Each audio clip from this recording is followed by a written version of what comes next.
Yay! Well, welcome. Yeah. Really glad you could join. Managed to. Yeah, me too.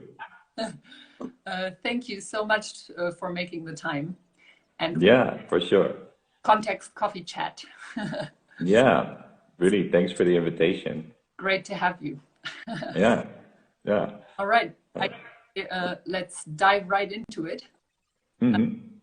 You are one of my trusted green coffee importing partners that Hmm. I've worked with since the beginning. In fact, I met you kind of randomly, I think in 2016 at the coffee festival in Amsterdam.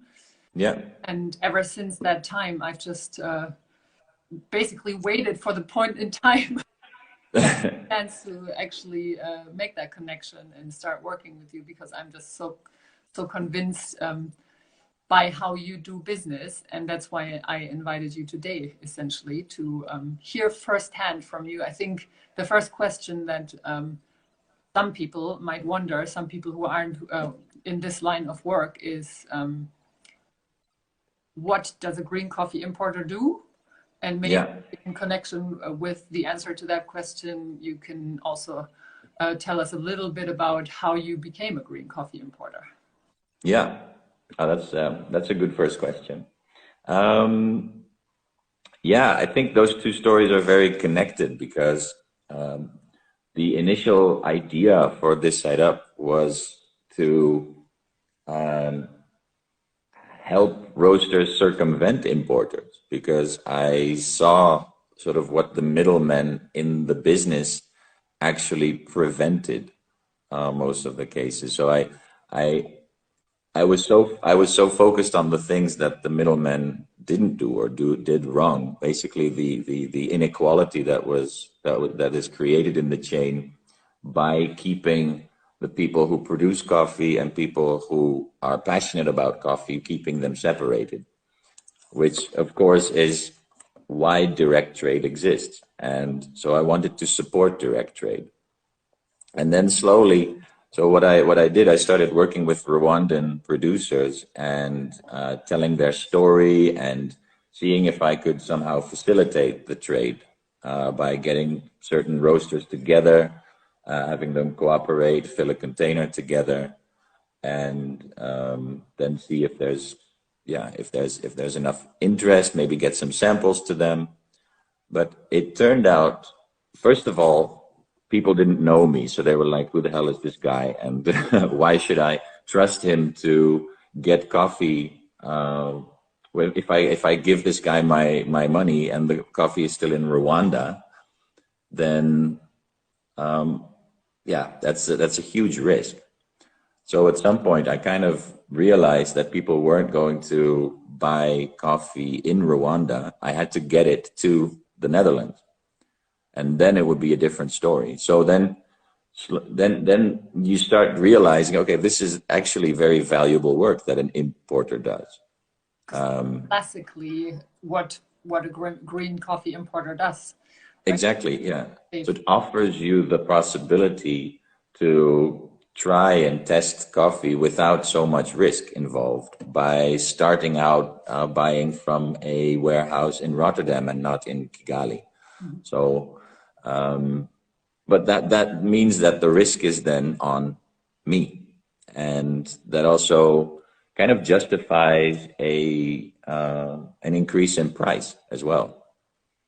So this is what we're really seeing is that the importer takes the risk, and you benefit from that. And but we actually the in recent developments we're trying to make this as transparent as possible. So now that we do have the trust from the roasters, like you, for example, in Thailand, you have worked with the coffee before. If you commit to the coffee before we buy it, then that's less risk for us, and that also means less reason for us to ask for a margin. So I think that's what like everyone in the chain should kind of be talking about more is the risk sharing, because that's how you kind of make Like traditionally, all the risk is with the farmer, basically, or with the importer, and then you pay a lot for it, but you don't really know what's going on. So if everyone in the chain collectively shares this risk, then you take ownership of this product and of each other's well-being, which I think is, yeah, what the future can look like. Okay, maybe I think we sort of cut right to the point there. Yeah. Of saying, okay, thank you, nice talk. Yeah. Maybe rewind a little and sort of set the scene so everyone can kind of understand what you mean by risk and you know what the chain actually looks like. Yeah. I think if I remember correctly, talking to you in 2016, what struck me, and correct me if I'm wrong, but if I remember correctly, your background isn't actually initially in coffee. Is that right? You didn't go to Rwanda to start working with coffee farmers initially. So how did that sort of start? How did the idea of doing this actually occur to you? Yeah. Yeah, it's no, I had no real relationship with coffee at all. I studied development studies and I went to Tanzania to work for a Danish guy who had a coffee farm, has a coffee farm in Tanzania, and wanted to find ways to promote his coffee directly in Denmark and Germany. And so I went there and I I was a bit skeptical at first because here's this, European who has a lot of money and who is able to, do these things here that maybe the local people can't. But then I realized how he was doing basically everything right, really taking care of the quality, taking care of the environment, having good relationship. I mean, having good working environment for the people who work for him, paying well, even inviting baristas. Already in 2008, he was inviting baristas to help with the processing of the coffee. So I thought, wow, this guy's been amazing inspiration. But I also spent a lot of time traveling around the area and saw that the plants of the surrounding Tanzanian farmers were the same quality, and but they didn't have the means and they didn't have the connections to sell their coffee for twice, three times the market price, just because this man had connections in Denmark. He could do that. So from a developmental point of view, I thought you could start another NGO and make all kinds of projects, but you could also just solve the trade, and that's Easy. yeah. But I didn't know anything about logistics. I didn't know anything about sort of what this value chain looked like. I only knew from this man. I knew the direct chain, and then you start looking at how weird and contrived and ridiculous the normal value chain actually looks. With when a farmer and a roaster know each other, why would you go through a market? Why would you go through all these crazy steps and big companies when you really don't? And yeah, so that's how that journey began, to really work from this let's say this rich example, copy pasting that to an average farmer. But also that, like, I now disagree with, because now I realize that you can't do this with every farmer. Mm-hmm. Awesome. It has to be a farmer who is a good businessman and has to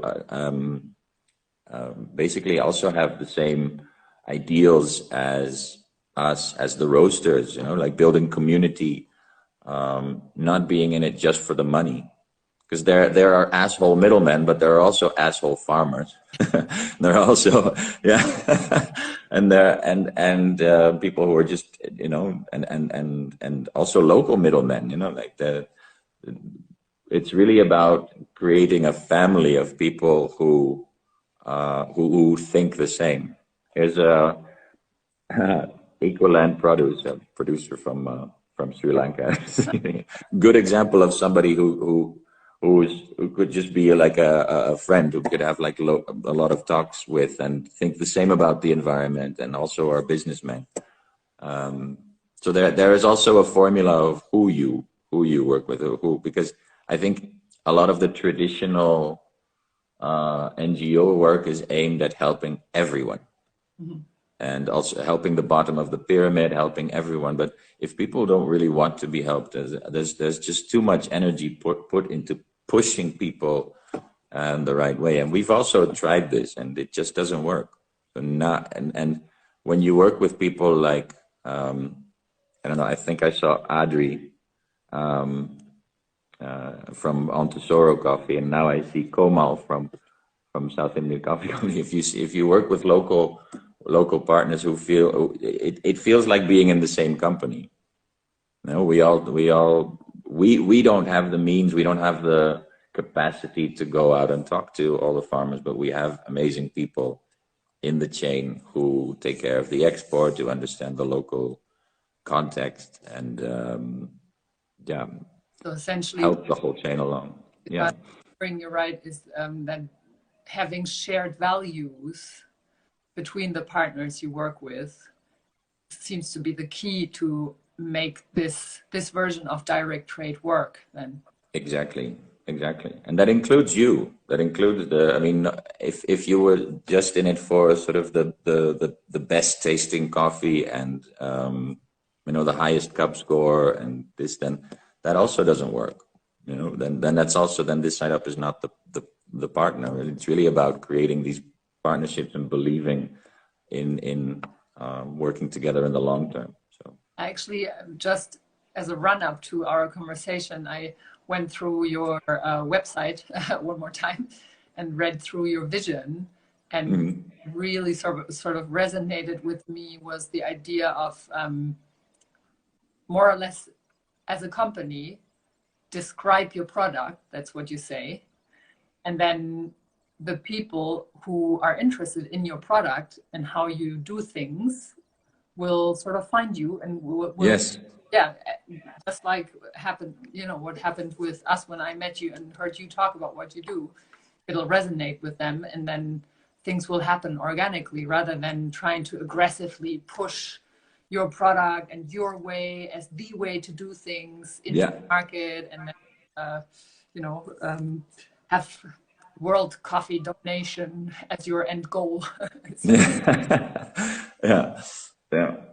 That might still be the goal, but then it's more subtle because you try. So, yeah. But I guess then, if that did lead to world domination, then I guess that may be because organically that's the way things are meant to be, I suppose. Right? Yeah, exactly. Yeah, I said, let's see. Yeah, but this is what we realized. Like especially in the beginning, I went to roasters, and I sent sort of emails and cold calls and tried to convince people of what we were doing. And maybe in the beginning you have to do that also as a roaster, as a cafe. You kind of have to, but it always feels a bit wrong. It doesn't feel like the right energy. So we don't spend anything on marketing. We just, when you tell stories, and the stories are things you believe in, then it will resonate with the right people. Exactly as you say. Yeah, I like. But it's a hard thing, and then you start to realize that competition isn't really a thing. Yeah. that if you actively try to get a customer away from somebody who also believes like you, then that's also the wrong energy. But I do feel that competition, that we should be competing, but we should be competing with injustice.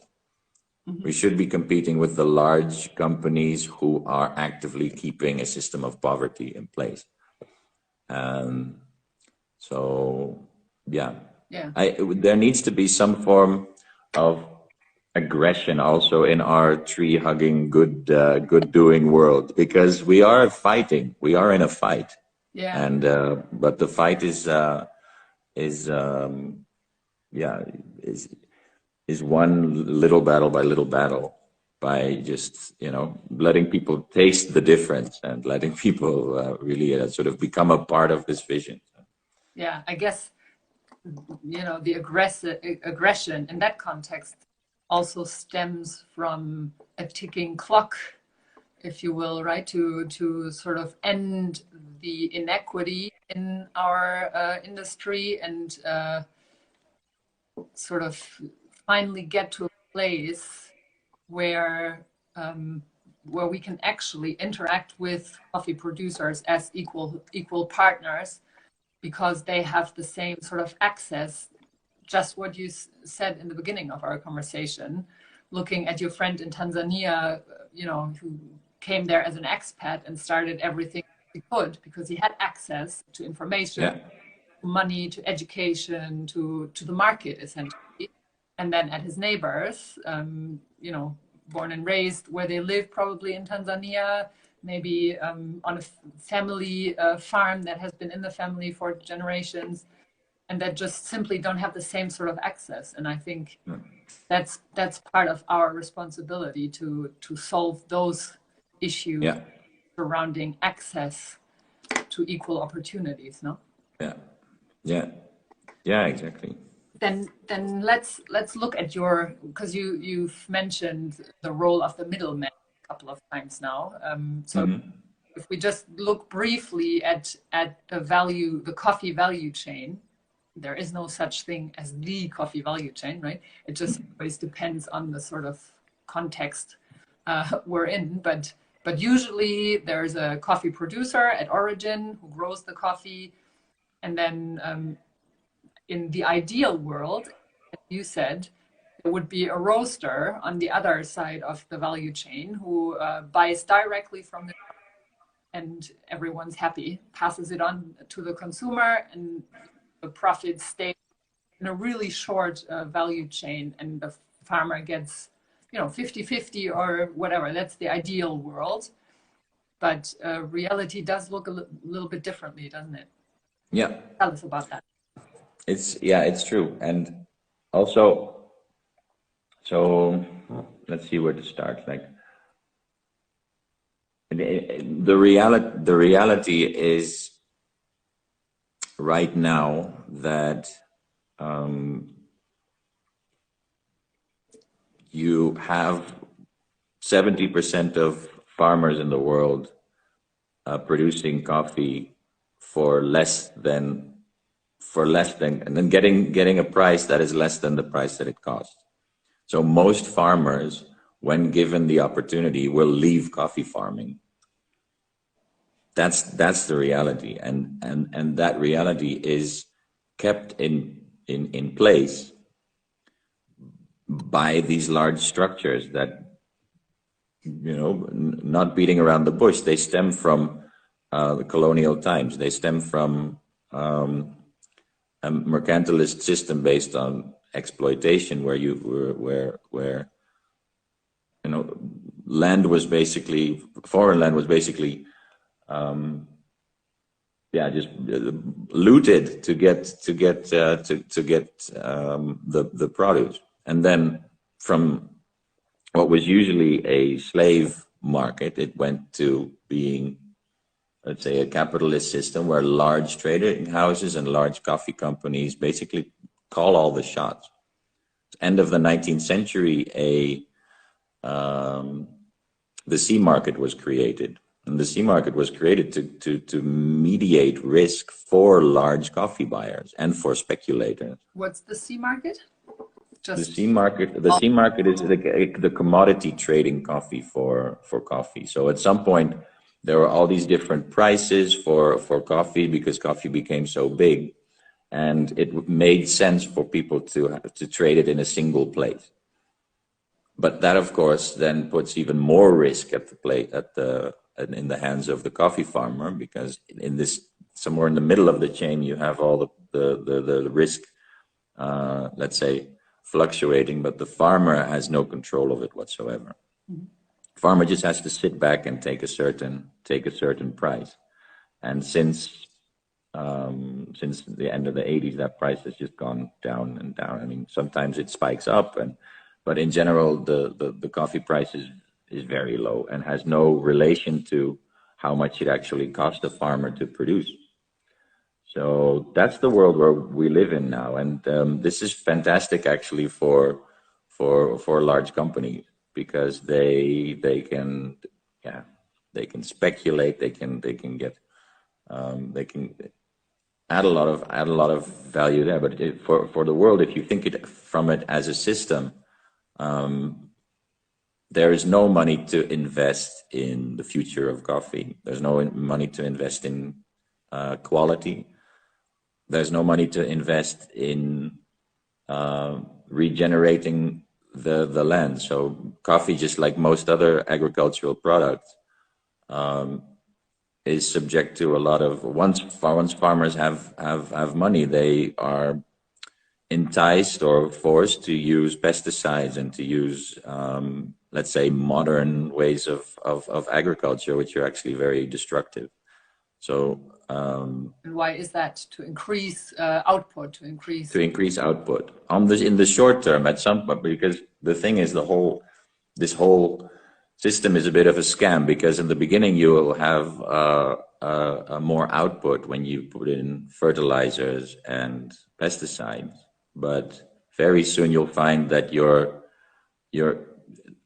the soil kind of becomes like a heroin junkie. You know, you just you need more and more of the same, and it starts becoming quite expensive.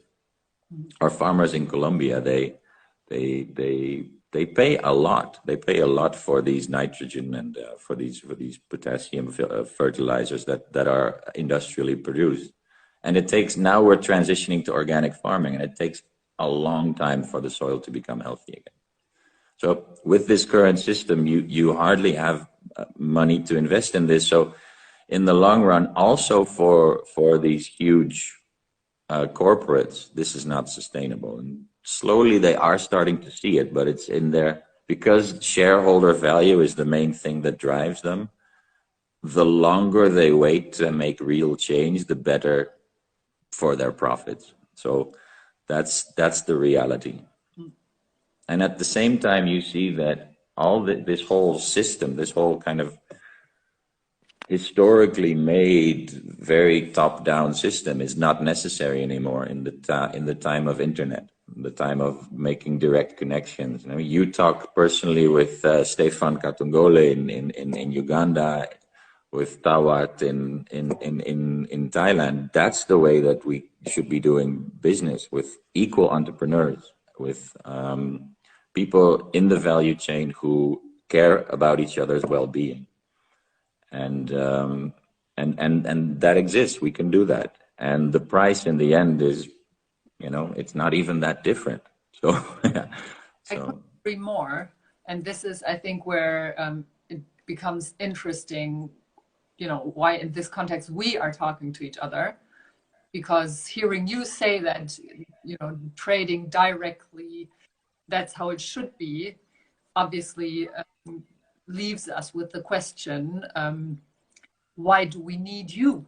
I know I need you. Yeah, yeah. I think this is a great opportunity for you to make that point, because I think you have a really good way of making that point. Tell us, why do we need Okay.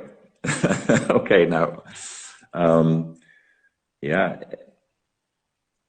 I think it comes down to this risk part. You know, when you import, let's say you would want to buy 5 bags of coffee or 20 bags of coffee from Thailand, then you getting it to England would be very expensive and would also take you a lot of time, because you don't have let's say the capacity to fill one container. So the thing is, when you fill a 20-foot shipping container, it doesn't matter if you put in a donut or or 320 bags of coffee, it's the same price. So that is also an important role of the importers, to keep the price down for the shipping part, and to take care of the shipping itself. So oftentimes, the saving that you make of the actual coffee import by not doing it yourself, that also accounts for the margin of the importer. And then it's important that the margin of the importer can be adjusted according to how much risk you take, and that's the step that we're making that I think is really important. Is when you commit to a coffee because you know the farmer already and you're even paying him already, then the role of the importer is actually not so big anymore. Then it's just putting the coffee in a container and let's say taking care of insurance and things like this. Yeah. Basically to not have you worry about that. So you become actually a direct trade facilitator. Yes. And yeah, so I think that's really where the world should be heading. You know, that as a small coffee roaster that I am, yeah. It's not that working with you is a great option to mitigate risks and, you know, make things easier. I think in most of the cases, realistically speaking, there is no way for me to, no realistic way that's financially feasible anyways, to buy 3 bags of coffee from Tawat Konlak in Thailand directly, because I don't have a way of getting it here really. Yeah. Of solving all of those logistical issues, because I don't have that kind of network in Thailand or and so that's you know, that's where working with someone like you who shares the same values becomes absolutely invaluable to me. Yeah, and then there are other people in the chain too that you know, it takes time to get to know the right people who all have that same vision. For example, Tawat, he sells his coffee to Beanspire, which is an exporter who also has that same vision, who is also transparent and who also talks directly with customers all over the world, and who helps Tawat to get pre-financing for his harvest, so he doesn't have to worry about getting the right inputs. And we also help Fwadi in that respect, and there's an NGO who helps us in that respect. So basically you're becoming a part of an ecosystem that solves this in a way that everyone benefits, that solves the trade in a way that everyone benefits. Yeah. Okay. Yeah. And then, I mean, I guess if you break it down, this is basically true for any green coffee importer, or for, you know, I mean, even big corporations face those logistical issues that they have to solve somehow. But you've recently sort of sat down to, I guess, you know, finally, speaking as a small business myself, sometimes it just takes time to be able to put all of this in words. But you've come up with a concept of you know, of the middleman in this Yeah. And from your perspective, why being a middleman isn't necessarily a disreputable thing, or, you know, because middlemen aren't always viewed as the good people in this country. No. You've really sort of drilled it down to a couple of points of why it can be different. Do you want to tell us a little bit about that? Yeah. I think this idea of cutting out the middleman makes a lot of sense. You know, it fits with the local food movement. It fits with you know, knowing your producer, and middlemen historically have trampled on people who actually add value. A middleman is not seen as somebody who's adding value. And I think that's where the word middleman has really gotten its negative experience. You have in many coffee producing countries, you have kind of like this vulture culture of people buying up coffee for low prices, trying to make a profit, and then selling it to an export company. That's an example of that middleman that you want to avoid. And in the same way, the stock market is a place where people speculate, where people are making a lot of money by weird fluctuations in price that I don't even fully understand. That just have nothing to do with the value of the coffee. So middlemen have really earned their negative reputation, and I think it's important to demystify what the good things are that middlemen do, and but it requires a lot of commitment to change, commitment to real transparency and cooperation. And also, we're also figuring it out as we go along, because the coffee world just doesn't offer that much inspiration. We really have to go out and do it ourselves. Yes. Yeah. I think, yeah. I mean, transparency is a big word that has been thrown around in the coffee sector over the last couple of years a lot. And it's one of those words that can mean so many different things, and that can also be a bit ominous. Or that was like a main thing in the general discussion in the coffee sector. That was actually one of the big things that drew me to this side up, because you were one of the few people, maybe still the only company actually, who doesn't only give your customers, roasters like myself, a breakdown of costs and prices and everything upon request. So I don't tell you to ask for a report where you break down how transparently you work, but it's all right there on your website. For every single coffee, you go through the work and the trouble to break down the price that you pay and who gets what within your chain. And I think it doesn't get more transparent than that, does it? But you're still the exception. I mean, more and more there are companies who can give you that information if you ask for it, and we're happy to give it to you.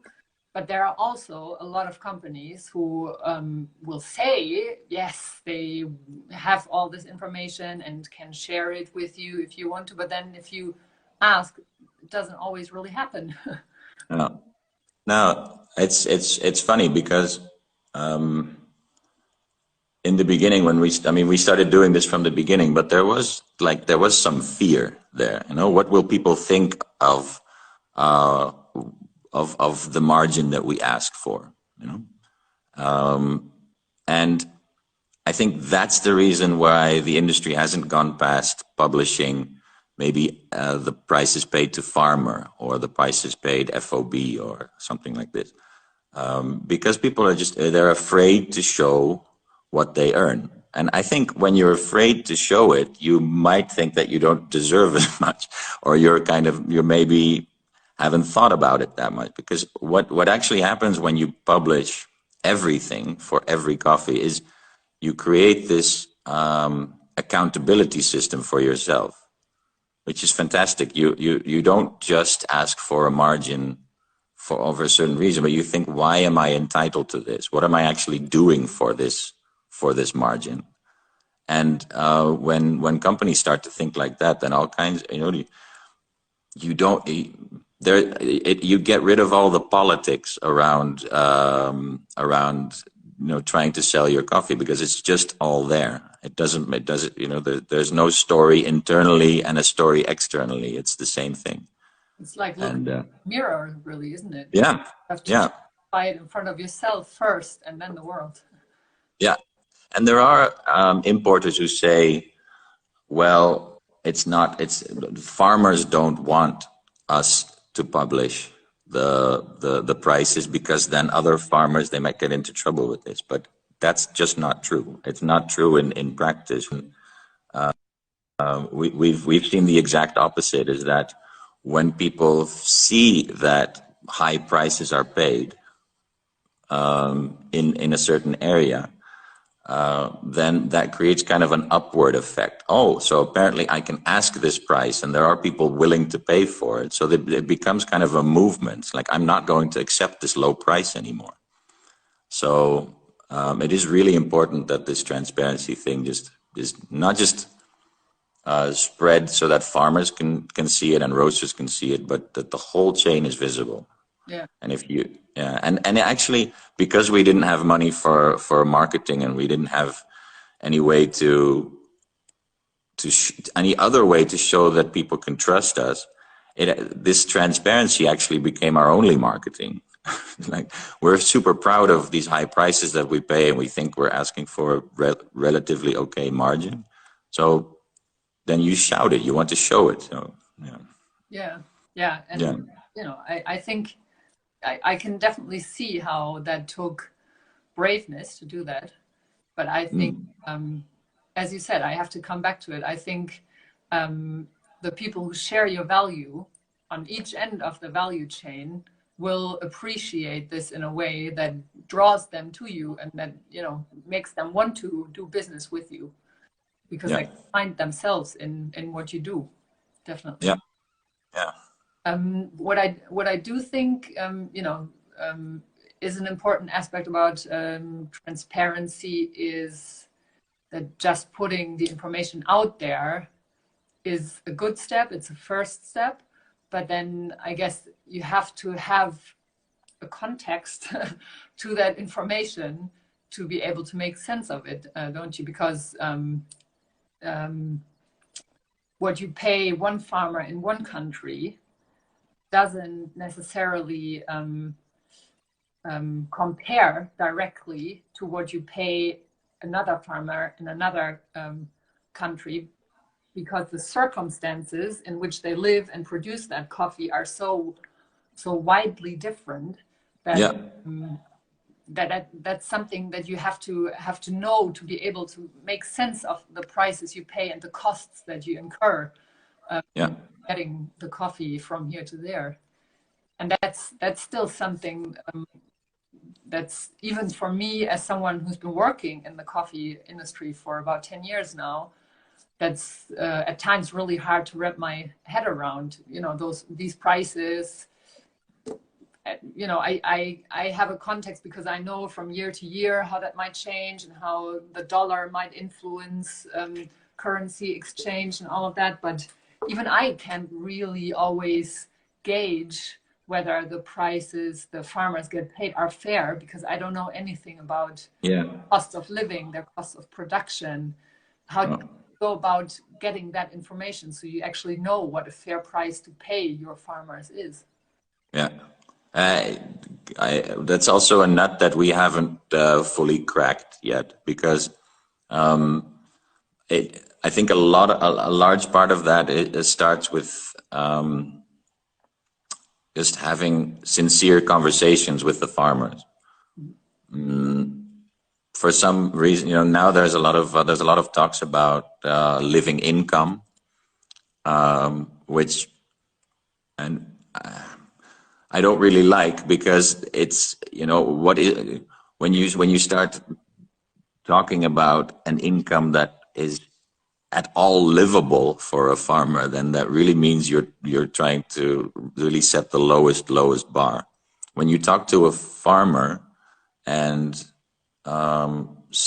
really help them sort of also get an overview of what it is to, if they want to stay in farming, what they want to earn, what would be a fair thing, like if they want to get their kids to school, if they want to, you know, if they're interested in regenerative agriculture, what it would take to get everything sort of at this highest quality. And then usually that's a price that it's fine to pay.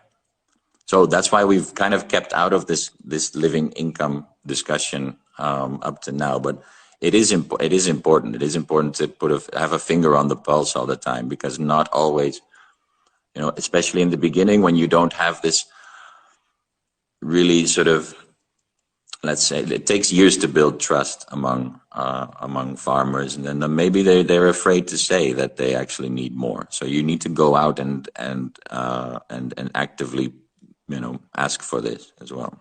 And then there's the other aspect of why is the coffee from Kenya so crazy expensive? I think a lot of people know that the farmer isn't seeing much of this money.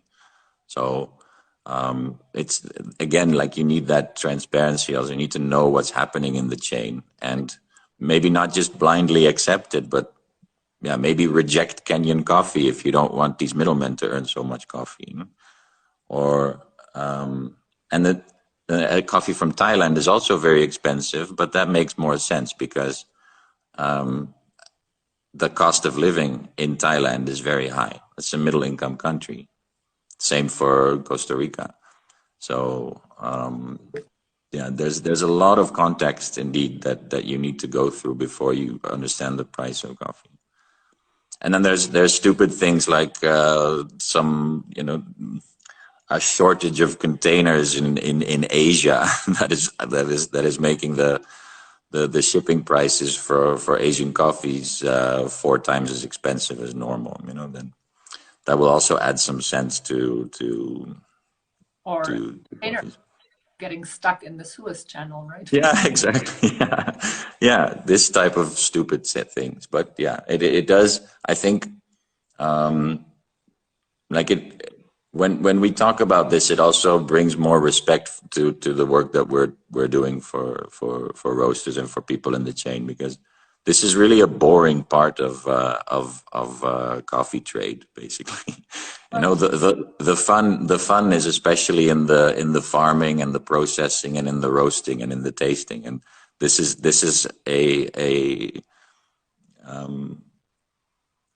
the physical part of our work is not so interesting, but let's say the everything around it being sort of this central point in the value chain, that's what makes it so fun. And I think, to me anyways, this is one of the main reasons why I decided to have my own coffee roastery, so I can be in control as is possible under current circumstances in the coffee sector of where I get my coffee and how I get it here and all of these aspects, because I think even though this part of the coffee chain is, as you said in the beginning, it's kind of convoluted and there are so many sort of, the links aren't always nice and lined up, but it's all like twisted and turned and not very transparent. I think it's, and I know you agree with me there because that's what you do.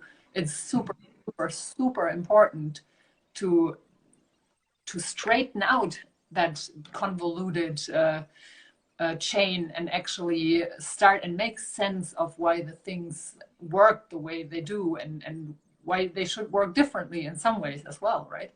Yeah. Because as it is, if we don't do anything and the coffee value chain just keeps going as it always has, that will in effect mean that we're running out of coffee soon, because nobody really cares about the important issues that prevent the sector from actually thriving from origin to the end consumer. Yeah. It's a crazy thing that it is such a radical idea to empower a farmer to do a lot of this work themselves. For all of history, farmers have been kept in the dark as much as possible, and everyone else has been profiting from coffee. But what if the farmer has all the information to be on Instagram, to have his own brand, to experiment with processing, to become an agent of change in his or her community? That's where the change will come from. And it's in effect, it's a massive disruption of this old system, because why would you need all these there's no reason why you couldn't be in a supermarket and you with the right consumer mentality, a lot of small local companies that have the trust of the consumer can replace a lot of coffee, of a lot of the coffee chain. And I think that's what's happening. That's the trend in coffee. It's small right now, but it really is gaining momentum. And there are roasters with, let's say, our mentality. They're also getting really big. Not so much in Europe yet, but let's say in Australia, New Zealand, and the States, there are really big roasters with the right mentality. Yeah. So yeah, There's hope. You're saying there's there's hope. Yeah, yeah. I don't like this word, but yeah, yeah, no, yeah, but I think again, going back to what you write in your vision, um, once you have your values straight and once you know what you want to achieve and how you want to make change in the sector that you've chosen as your profession, for us that's coffee, then you just keep working on that reality and how you want it to be. It might seem very idealistic, too idealistic for some, but I completely agree that that's the only way to actually make that reality a reality. You have yeah, to do your bit, everyone. yeah, yeah. And you have to embody it. Yeah, exactly. And we also we're realizing as we go along that there are hypocrisies in what we're saying. You know, like it constantly requires sort of honest looking in the mirror. You know, but like for example, some things that we do internally aren't as transparent as we wanted, and ours. So it has to be. You have to fully embody the things that you're saying, and I think then in the end it becomes simpler. But like we're also always trying to simplify how we do business and make it more transparent and show, for example, how prices are built up, like even more clearly. Yeah. And it's a lot of work now, but in the end, it will mean that that it becomes clearer for you, for the roaster, becomes clearer for the farmer. Becomes the way. Yeah. Yes. Exactly. Yeah. Yeah, I agree. I mean, that's also in parts. Certainly, there must be growing pains where you go in cycles. You know, you have to cycle back to some points in your processes, in your internal processes, because the situation just changes over time. And so Yes. you go back and adapt, and as you say, look in the mirror and ask yourself, is it still in alignment with what Yeah. how to do essentially. Yeah. Yeah. And there's an example now. Like we want to move towards not adding a percentage of the price to as our margin, but to add a certain amount of euros, like 185 or something, as our standard markup. Because actually, when you think about it, people don't earn percentages; people earn money. Yeah. So that also means that you have more, let's say, kind of a modular approach to how you build up a price, and what are the parts that you can choose. Maybe you want to finance the coffee yourself, then you don't pay a certain amount. It's all every time we do something like this, we think it's strange that it's so cutting edge, because it should just be the norm. But yeah, Saying yeah. And how is that for? so commonsensical that you have to wonder why isn't always everyone doing it this way? Yeah. A reason? And I think when every time you say that to yourself, you're on the right path. Why isn't everyone doing this? This is so normal. Then it's a good idea. And yeah, yeah, yeah. And how, as a question for you, is it difficult for you to let's say if you have an expensive coffee like a green coffee, you add a margin, you add a markup to it, and then maybe it becomes less interesting to a buyer compared to when you would add, for example, a certain amount of euros to it instead of a margin. Like I know some people, for example, if they buy a geisha coffee, if they would add, 200% to it, then it would just be crazy. It would just it wouldn't be possible anymore.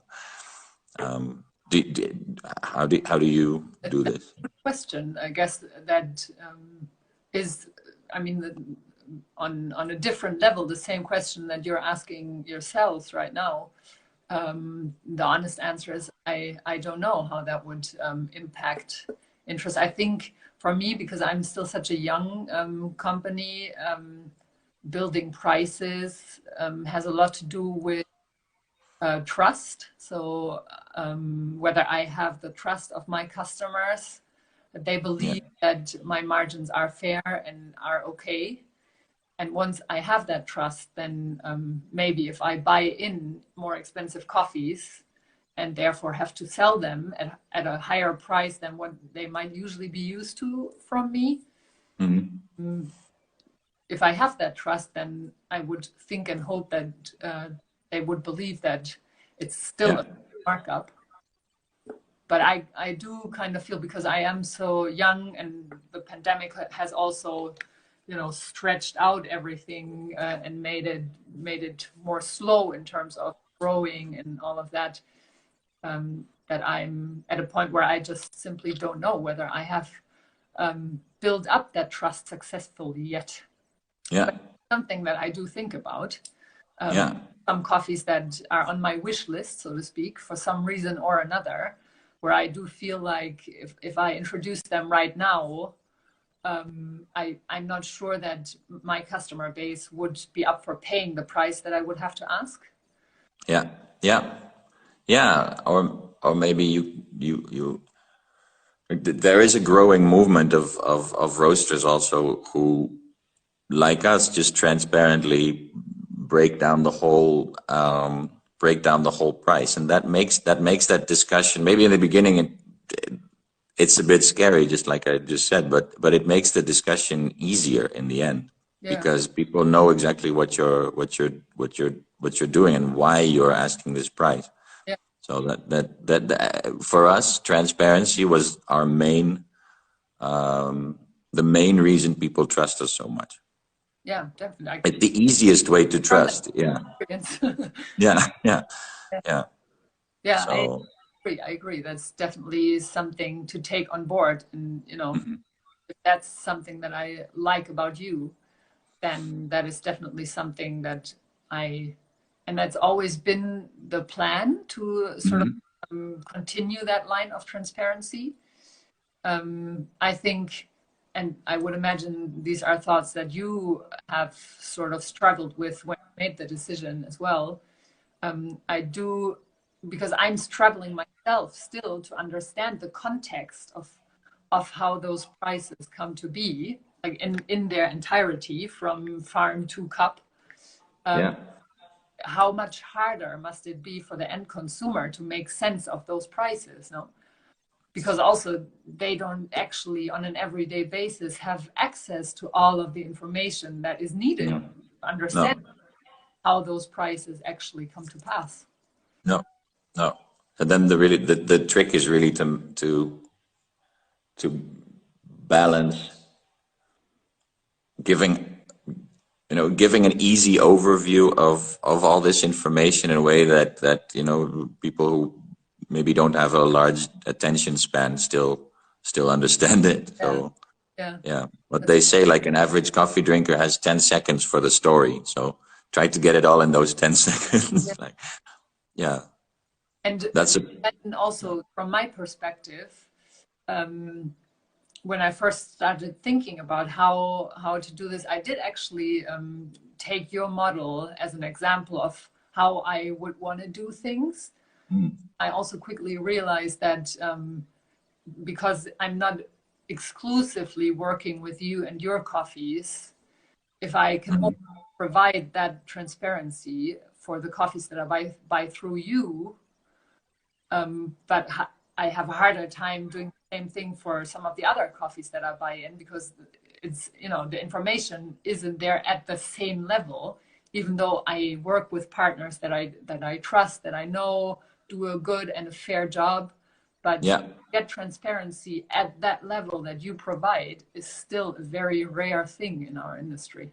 And so that, you know, it might be a bad excuse, but it is definitely one of the reasons that factored into me sort of, I'm still in the process of figuring out how to pass on that transparency.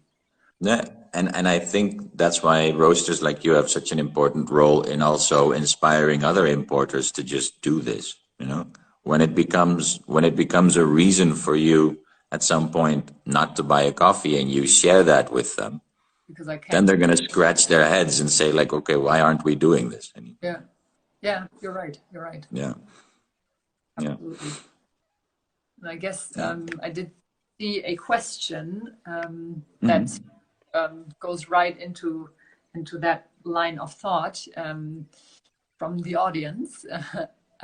Nick asks, is there any way for the consumer to know they're buying ethically sourced coffee, and does fair trade mean anything, or enough anyways? And I suppose, Nick, you probably, by fair trade, you mean the certification fair trade? And that's essentially what we're talking about now, right? What's the way for the consumer, the end consumer, to know that they are buying ethically sourced coffee? Yeah, it's that is exactly the shift, I think, that is happening, and it requires a lot of creativity from the roasters and from the coffee brands. Is in the time before it was possible to talk to a coffee farmer directly, then I guess it made a lot of sense also, these certifications, because you needed a middleman. You needed a let's say a trust middleman to put your faith into. Okay, now it's with this label, we can sort of expect that it was ethically sourced. As a point of reference, so to speak, right? Something like this, and then you realize that with partners that we have, that it becomes completely unnecessary. But then, because everyone can show exactly what they do, like not just the higher prices, because also ethical standards in terms of what they do for the community and what they do for the environment. But it is important to make that message simple, and there are of course some ways that you can, as a consumer, see whether the coffee is traded, whether it has kind of a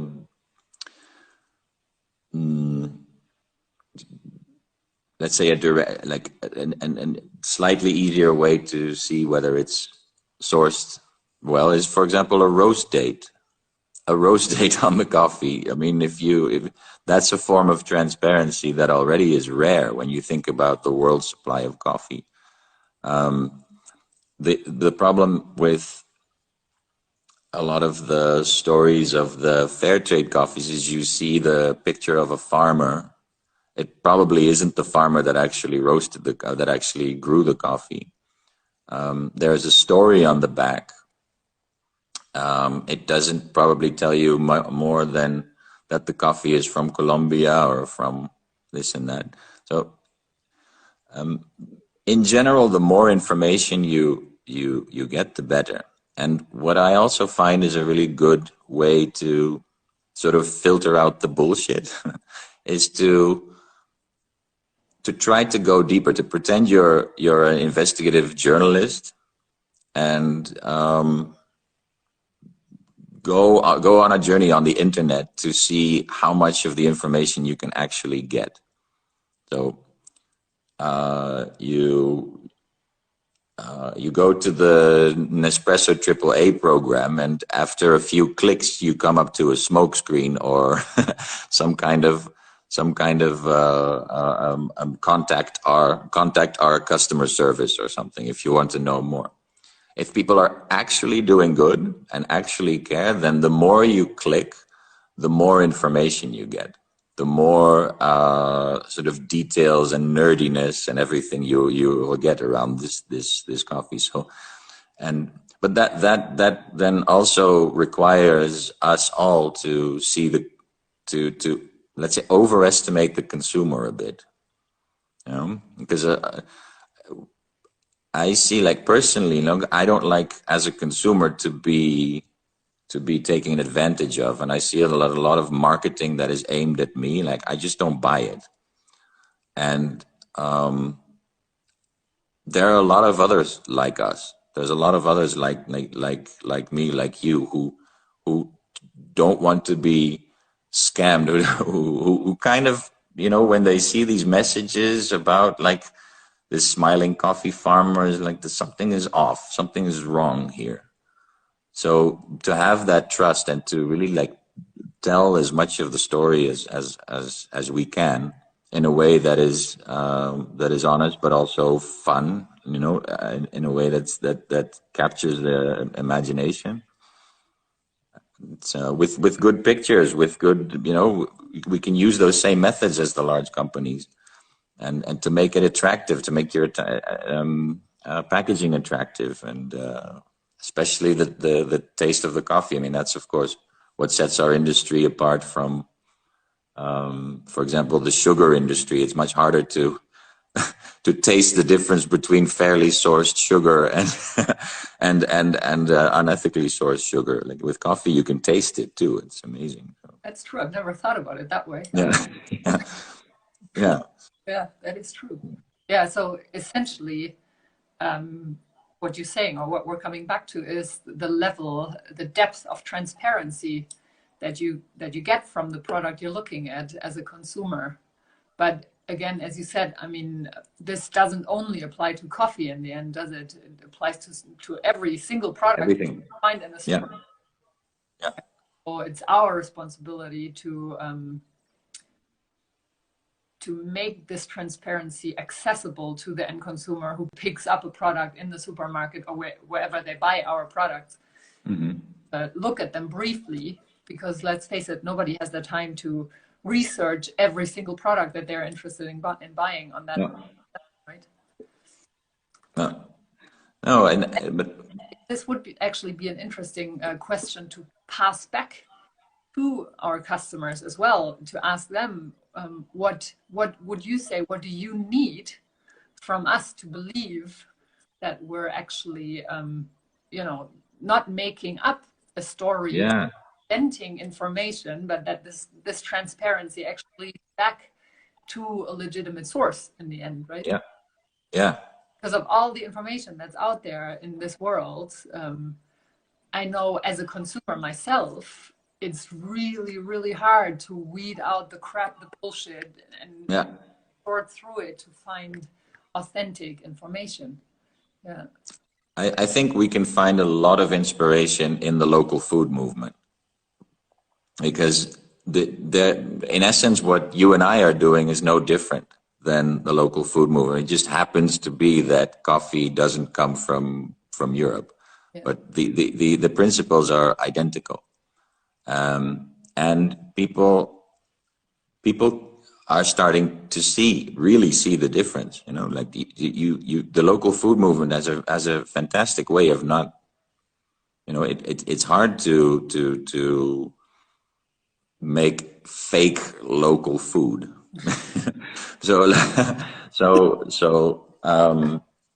Yeah, I think we should draw on this, and to really see, okay, we also know the farmer. And we tell the story of the farmer. He just happens to live in Thailand and not in Brighton. So, yeah. Mm-hmm. True, very true. Maybe this is a good time then to open it up to more questions, if there are any. Mm-hmm. from our viewers. I mean, this was definitely a good one, Nick. And you're saying thank you. is the best way to get that information about whether or not the product you're buying is ethically sourced and sourced at a fair price. That's definitely what I would agree with as well. Buy local. Nice. Yeah. Any other questions from our audience? Yep. Or if not at this time, is there anything else, Leonard, that we haven't talked about in our coffee chat that is important for you to share about what you do and things at this site up? We've talked about a lot. Yeah, we have. Let's go through the. Let me show my. We've talked about empowerment, empowerment of the farmers. I think that's definitely a point that can't be overstated. We need, as an industry, we need to work on ways to make the market and everything they need to succeed more accessible to coffee growers at origin. Yeah. Yeah. And I like what you said about your role being a conduit between an information conduit, essentially, right, between the farmer and the rest of the value chain. Yeah.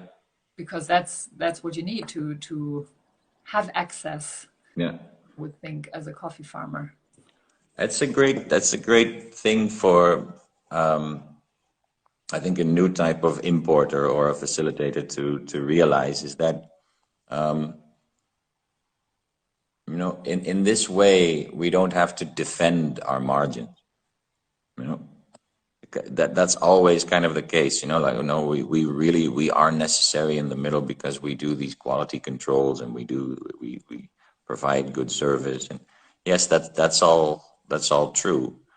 But the most important thing is this being a conduit of information. We gather a lot of knowledge from both sides of the value chain, and once you connect that, then I don't need to convince you anymore of why we're important. It's just a natural thing. It's also the most fun thing about our job, because that's really how you unleash so much creativity, by not trying to manage everything yourself, and but to let everyone work together. And, that's why we can honestly say that this site up is a family. Roasters talk to each other, farmers talk to each other, roasters talk to farmers. It's and things that we could never come up with ourselves start to happen because of it. That's great. Yeah.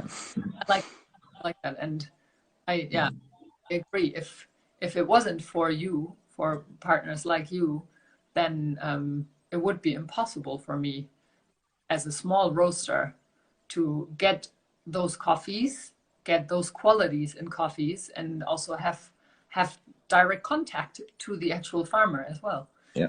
So yes, you're a conduit and you're doing a really good job at it. Thank you so much. And also, you also said that consistency, so coming back each year, is really important in your relationships with the farmers that you work with. Yeah. And that seems like a very common sense thing to say, but I think if you realize what that actually means to the coffee farmer, it does hold a slightly different significance again. Yeah.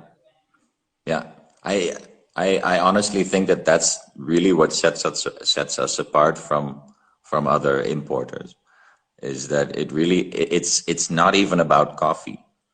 It's about a relationship with the right person, and that every year, when the relationship deepens, it produces coffee. It produces better coffee. It produces different kinds of coffee,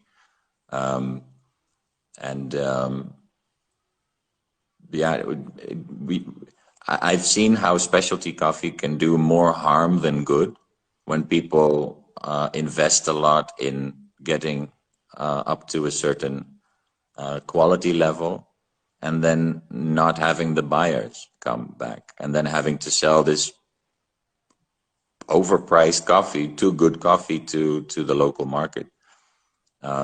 So and that will cause bankruptcy faster than climate change or anything else. So Yeah. It's really important. Yeah.